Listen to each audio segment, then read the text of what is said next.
Je me suis installé en 98 à la suite de mon père sur un système vache allaitante, déjà basé un petit peu sur l'herbe, mais avec une production mal maîtrisée, principalement à base de graminées pures, qui étaient coûteuses en engrais, en stock, parce que ça nécessitait de stocker beaucoup au printemps pour redonner plus tard dans l'année.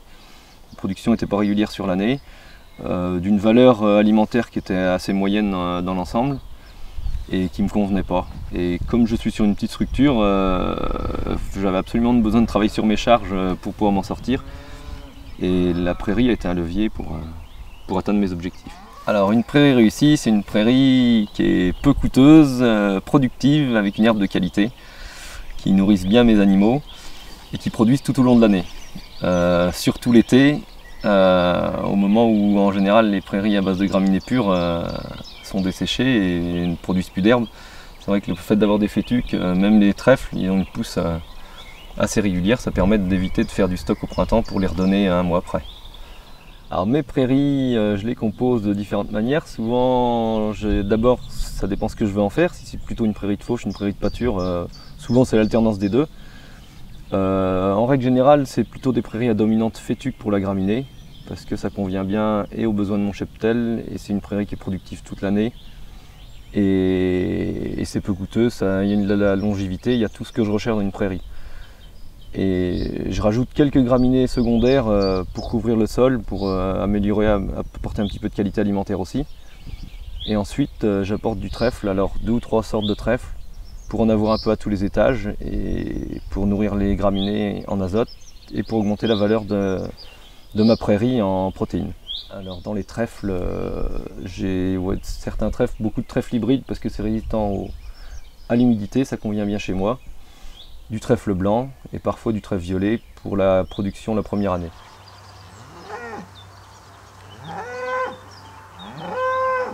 Une belle prairie comme ça coûte un petit peu à la plantation parce qu'il faut faire des choix, mais c'est étalé sur la longévité et à part le coût d'implantation, il n'y a pas de frais.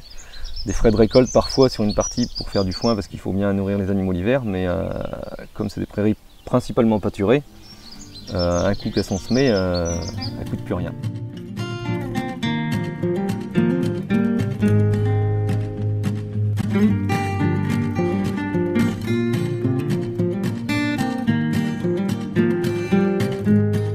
L'important pour Francky, c'est de produire économe et maîtriser son coût alimentaire. Alors sur la ferme, il y a 3 types de fourrage, de l'herbe pâturée, de l'herbe stockée et du maïs en silage. Comparativement, regardons tout d'abord quel est le coût de production de l'herbe pâturée ramenée à la tonne de matière sèche. Il y a d'abord les semences, les charges de mécanisation liées à l'implantation de la prairie, travail du sol, semis, et enfin l'épandage du fumier. Au total, le coût de production de l'herbe pâturée se situe à 10 €. Ce coût est faible et il s'explique par la longue durée de vie des prairies. Qu'en est-il comparativement du coût de production de l'ensilage de maïs? Eh bien, seulement avec 2 éléments, l'épandage du fumier et le désherbage mécanique, on se situe déjà à hauteur du coût de production de l'herbe pâturée, 10 €. À cela, il faut rajouter le coût de la semence bio, les charges de mécanisation liées à l'implantation du maïs, et enfin le coût de récolte du maïs en ensilage. Au final, l'addition est salée, puisqu'on se situe à 70 € pour le maïs en silage, contre 10 € pour la prairie pâturée. Alors, toutes les prairies de Francky ne sont pas uniquement pâturées, mais même si on rajoute le coût de récolte en foin, la prairie reste largement compétitive sur le maïs. En plus de ça, ce dernier est déséquilibré en protéines, il nécessite d'être corrigé avec un correcteur azoté à raison de 50 € par tonne de maïs distribué. Autant d'éléments dans la balance qui font que Francky préfère, pour nourrir ses animaux, largement ses prairies au maïs en silage. Ma principale crainte, c'était de ne pas réussir à nourrir mon troupeau. Et c'est vrai qu'en arrêtant de mettre de l'engrais sur les prairies, j'avais peur de ne pas couvrir mes stocks. Et en fait, ça s'est plutôt très bien passé.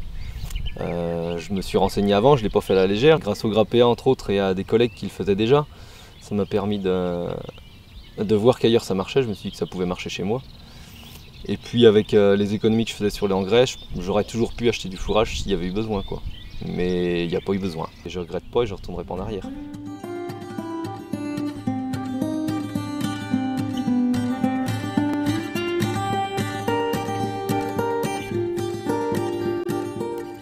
plus de l'aspect économique, oui, j'ai eu des bénéfices qui ne sont pas quantifiables, qui sont sur la santé de mes animaux, au niveau des frais vétérinaires, au niveau confort de travail, j'ai moins de pointes de travail, le travail est plus étalé sur l'année, je fais beaucoup moins d'heures de tracteur. Au niveau environnemental, j'ai un système qui me convient bien, qui me plaît. Peut-être qu'à la marge, je ferai quelques évolutions. J'augmenterai peut-être un petit peu ma surface de culture, parce que la prairie a un gros avantage aussi qu'on n'a pas dit, c'est que quand on la détruit, elle apporte encore des avantages. Ça laisse un terrain propre, avec beaucoup moins de mauvaises herbes que des cultures, avec de l'azote qui est redistribué pour les cultures suivantes, ce qui permet de faire des cultures à bas coût et de marger un petit peu sur la partie céréale. Du coup, peut-être que j'évoluerai un petit peu, mais ça restera à la marge, parce que mon système me convient très bien comme il est.